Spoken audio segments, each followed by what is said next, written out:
Why do men put women on a pedestal in a relationship but still walk away? All right, let's break this thing down. So what that means is commonly you're either dating a pickup artist or you're dating a beta male, but they both are intertwined together with it. Let me break that down for you. To my best ability, and at least from my knowledge and just from experience of doing similar shit. But for one, when you put a woman on a pedestal, you've already devalued yourself. You understand what I'm saying? So at that point, you don't feel worthy enough to be in the presence of such a beautiful woman and all this other shit, right? So you tend to live off of a scarcity mindset, and you're just afraid to make a mistake. You're afraid to do anything to upset her. You just want to do everything right. You're trying so hard to just do the right thing, and it's just, she's got you so overwhelmed and shit. It's more so it's just you against you, really. You know, you don't value yourself as a man, so you tend to like put it so much that it overwhelms you so much that you're like, I'm not able to deal with this. I'm not. She's out of my league. That type of talk. You know what I mean? And it's all about not knowing who you are, because when you know who you are, you know what you can bring to the table. You don't worry about the things that you're not able to do. You worry about the things that you can do. You put your focus on your strengths, and then you identify your weaknesses, but you strengthen them by identifying them. You know, you work at that, and that's how you can alleviate that. But to answer the question, I mean, it's just of course, you're probably a very beautiful woman. Your body's probably looking good. You may have something going for yourself, especially women with careers. That's another thing that can intimidate some men that don't know how to deal with a woman that actually makes more than them, or you know what I'm saying, like shit like that. Now, I've seen situations where a woman makes more than a man, but she trusts him to like still be that lead, and to me that's fucking dope. You know what I mean? Like, does she still trust him to lead and all that stuff like that? And I can commend that man for being with a woman that makes more than him, because it's not for all of us. That I'll say. Yeah, you know what I'm saying. For me, it depends on the personality, but off the gate, I don't know if I could be with a woman that makes more than me, and it's just from experience, and it's trauma. But women that make more than you tend to come off like you know what I'm saying, like they got something over you in a sense. You know what I'm saying, like leverage. Pretty much like what men do. Yeah, I know, ladies. Yeah, clap, whatever the fuck you want to say on this shit. But like, you know, it's like how some people hold that leverage over you. They feel like they got power or some shit. It's always like a power struggle, and that's what really ego gets in the way, and it can just ruin a lot of things. But men who tend to walk away from that type of shit, that's not the type of man you want anyway. You want somebody that wants to stick, especially like if it's not something toxic. If it's really just the person's ego and they walk away, you won. Now, that's honestly what it is. They prepared you for somebody else that doesn't have that issue, and maybe understand it's not always you. That's the problem. You know, it could be that individual's the ego. That's the problem with the situation that's going at hand. But it's not to say that a woman isn't the issue either. So I don't want to give that impression off. Every situation is just different. I guess that's what I'm trying to say. Every situation is different, and in this case, I like answering the question straight up.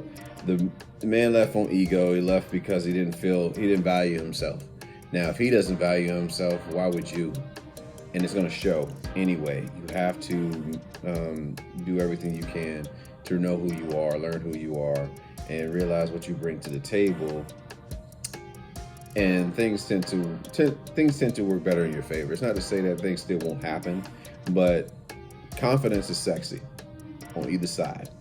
A woman, or even men. You know what I'm saying? Just living from experience. there's nothing sexier than a woman with confidence. Every time she sends you a picture, every time, you know, she sends a video, every time she does her own thing on her job, and she just knows she owning her shit. She know what the fuck she doing. That is sexy. You know what I'm saying? And of course, the same thing like for women with men who are very confident, possess those alpha qualities and stuff like that. You know what I'm saying? Very confident in what they do, and just and handle business. People that handle business are attractive. That's why we like a lot of our TV shows and all that shit, because those people handle business. Olivia Pope, shout out to Scandal. Kerry Washington, sexy ass.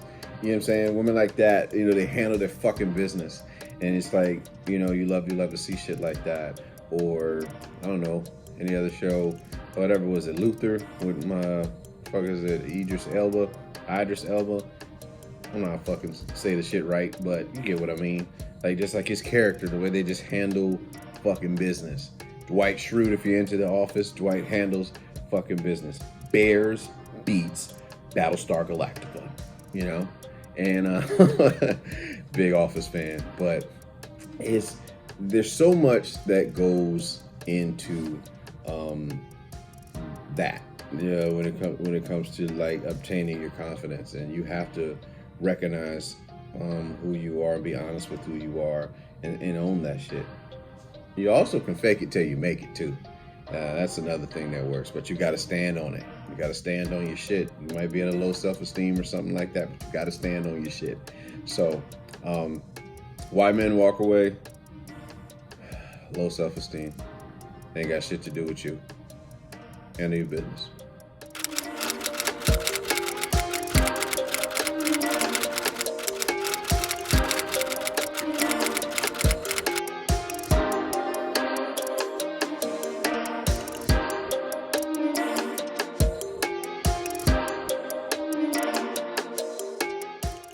Whew.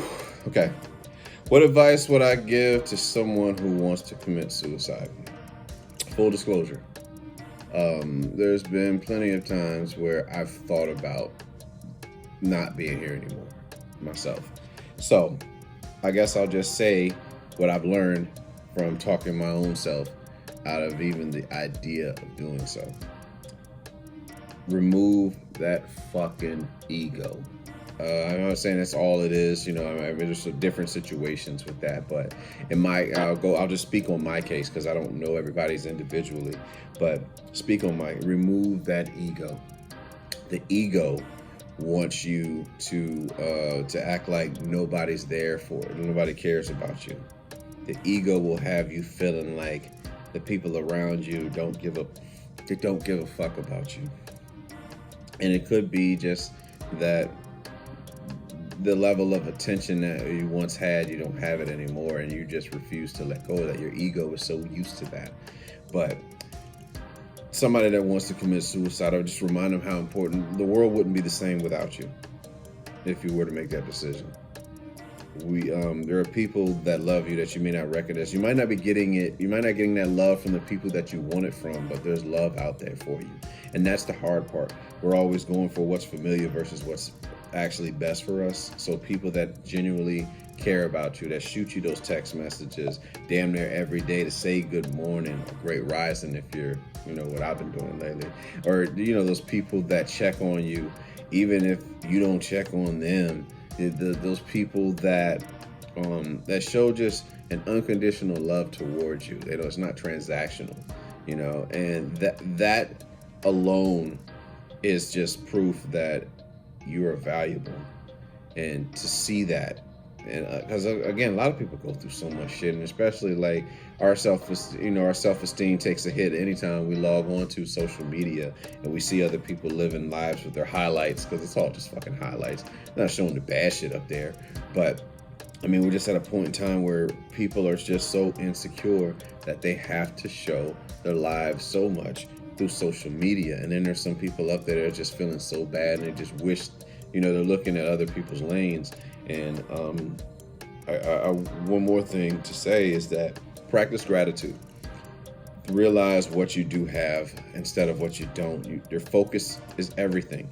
You can focus on the shit that you don't have and you can be unhappy, or you can focus on what you do have and be happy with that.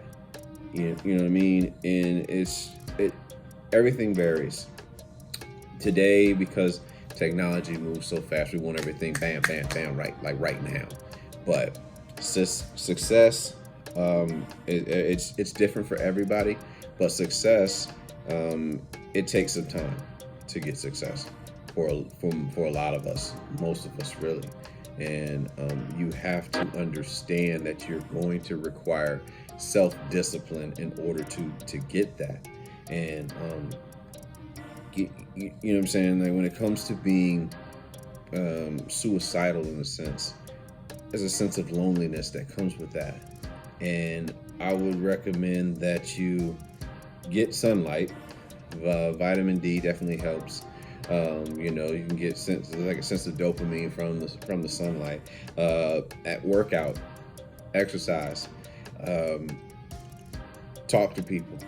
Talking is so therapeutic. I promise you, it's one of the most therapeutic, one of the most beneficial forms of therapy that you can get is by genuinely having a talk with somebody. Not on no surface shit, but talking about how you feel on the inside. You know what I'm saying? The things that you're afraid to talk about, have that conversation because vulnerability is your strength. And there's so many people that have a story that can relate to you and you don't know it because you don't have those conversations.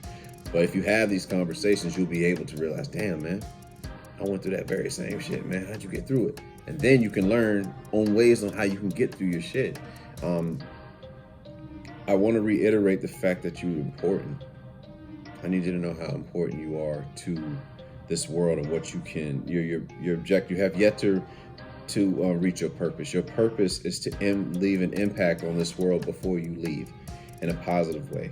That is your purpose. You have to figure out what that is. So as hard as it may be, I know there's times where you don't feel like getting out of bed or, you know what I'm saying, you don't feel like doing a damn thing. 1 minute you're up, next minute you're down, you're hot and you're cold. Your friends don't know what the fuck to think of you. But you find a way to get out of your head. Everything is in your mind too. That's really what it is. Everything is in your mind. You have to get out of your mind sometimes. I mean, it's good to sort your thoughts like daily. That's what the fuck I do. A lot of my friends ask me like, "What you doing?" I'm like, I'm sorting my fucking thoughts because if you don't, everything gets fucking jambled in here, and it's like it's a sardine can in the inside of thoughts, and not great thoughts either. A lot of times. So just finding yourself in a position to where you want to better. You have to make the decision that you're going to be better. You're going to choose to have a good day. You're not going to ruin your good days thinking about yesterday. You're going to choose happiness. You're not going to choose suffering. You don't want to suffer anymore. We've done enough of that shit. That shit ain't fun. Find ways to find happiness. Know that there's people that love you. There's people that love you. And if you need me to say it, damn it, I love you too. If you're thinking about doing it, please don't do it because we wouldn't be the same without you. We'd love you, we'd miss you. And I'd rather you be alive to work through all of this than end it all without seeing your full potential of your life. So that is the advice I would give to somebody who wanted to commit suicide.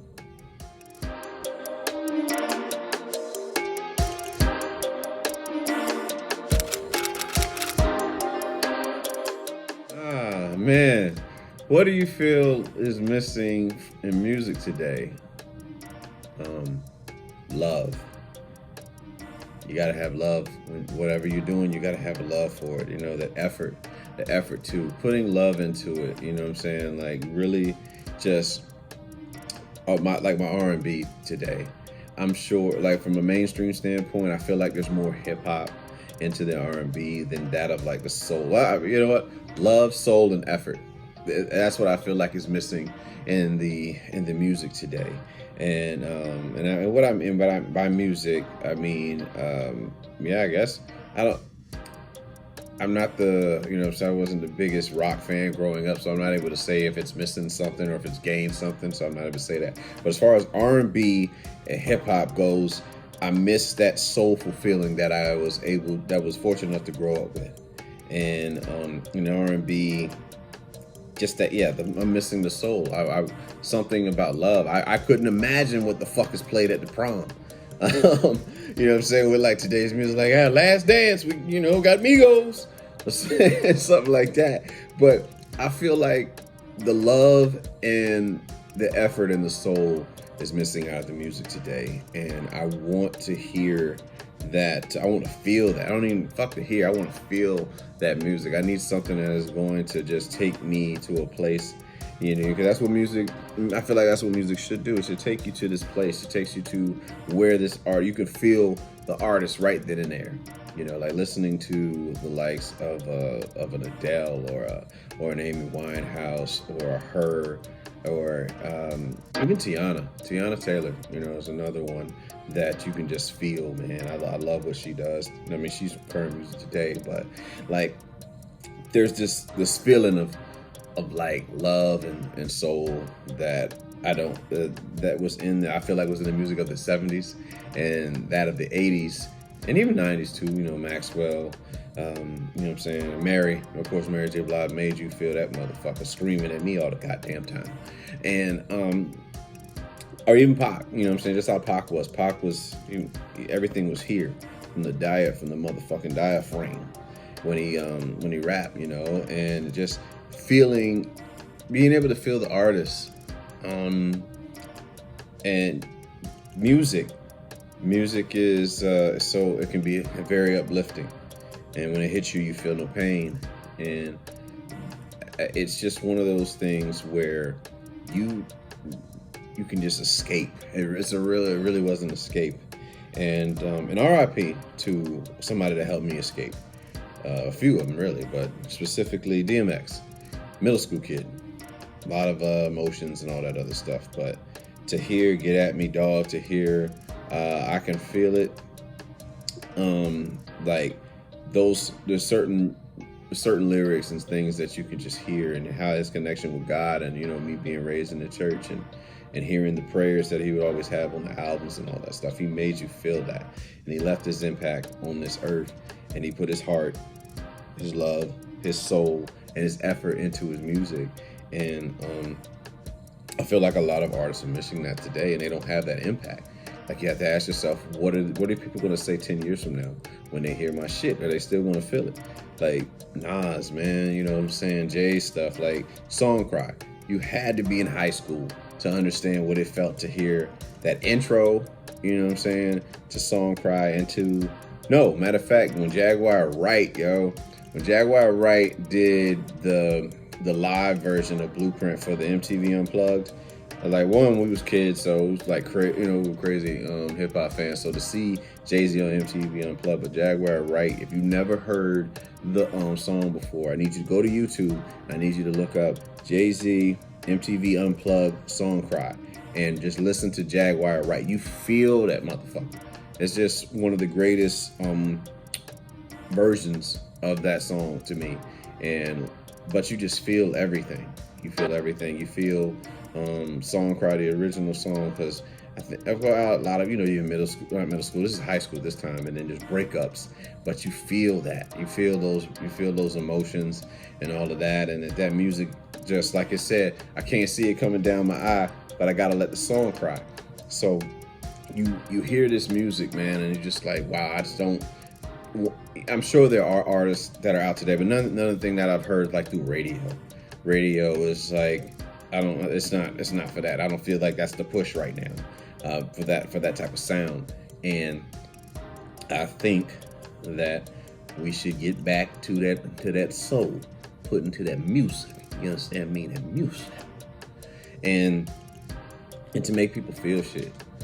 From a rock standpoint, from a reggae standpoint, from R&B, rap, all of that, man. Just like getting into the soul of it all, make people feel your music. And yeah, what I feel like is missing from music today: love, soul, and effort. I just love music.